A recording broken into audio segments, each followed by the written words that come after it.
ঘুম তুলে আই না বন্ধু একজন হলে 100 বন্ধু বই দেখছো বাবরে দেখছো নি বন্ধু আইছে নি নোয়াখালী হাতিয়ায় বন্ধুর বিয়েতে বন্ধু না আসায় কবুল বলেনি ভর। বিস্তারিত জানতে নিউ হাতিয়া টিভির সাথেই থাকুন।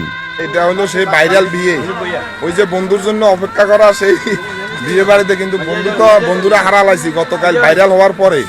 বন্ধু এখন লজ্জায় মানে ফালাই গেছে। ঘটনাটি ঘটেছে নোয়াখালী হাতিয়ার ৮ নং সোনাদি ইউনিয়নের ৪ নং ওয়ার্ডে। বিয়ের পিড়িতে বসেই বন্ধুর জন্য অপেক্ষা। যতক্ষণ পর্যন্ত বন্ধু এসে উপস্থিত হবে না ততক্ষণ পর্যন্ত কবুল বলবে না। ভিডিওটি যখন হাতিয়ার একজন viral content creator Abdul Mannan ফেসবুকে পোস্ট করেন, সাথে সাথে সেই ভিডিও ভাইরাল হয়ে যায় নেট দুনিয়ায়। আমরা বুঝাতে চাইছি যে তাদের বন্ধুত্বের যে বন্ধন।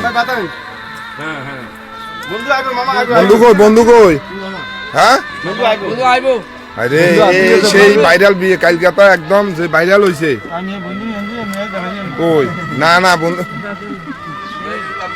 ঘটনাটি ফেসবুকে দেখে বাংলাদেশের জনপ্রিয় কন্টেন্ট ক্রিয়েটর বনিয়ামিনও একটি পোস্ট করেন ফেসবুকে।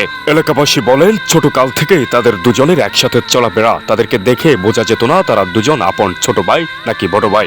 ভিডিওটি ফেসবুকে দেখে অনেকেই কমেন্ট করছেন, এমন চিত্র আগে নাটক বা সিনেমাতেই দেখা মিলতো, এখন দেখছি বাস্তবেও ঘটছে। অনেকে আবার টিকটক, ফেসবুক, ইউটিউবে তাদের ভিডিওটি দেখে তাদের বন্ধুত্বকে সালাম দিচ্ছে। অনেকে আবার করছেন হাসি ঠাট্টা। যারা তাদেরকে নিয়ে হাসাহাসি করছেন, লেসেন কেয়ারফুলি ব্রাদার। আগে তাদের মতো জুটি বন্ধুত্ব করে দেখান, পরে তাদেরকে নিয়ে হাসাহাসি করবেন। আমাদের বন্ধুর খবর শুধু আমরাই জানি, আর তাদের দুই বন্ধুর খবর Kalbela R TV Bangla, vision, ATN Bangla সহকারে যত নিউজ চ্যানেল আছে সবাই জানে। তার এই ভিডিও দেখে পুরো মিডিয়া সাংবাদিক তার বাড়ির পেছনে সিরিয়াল লাগিয়ে দিয়েছে শুধু তার সাথে একটু সাক্ষাৎকার নেওয়ার জন্য। পারলে তাদের দুজনের মতো ভাইরাল হয়ে দেখান, পরে তাদেরকে দেখে দাঁত কেলাবেন। প্রিয় দর্শক, আজকে পর্যন্তই। সবাই ভালো থাকবেন, আর অবশ্যই হ্যাঁ, নিউ হাতিয়া টিভির সাথেই থাকবেন।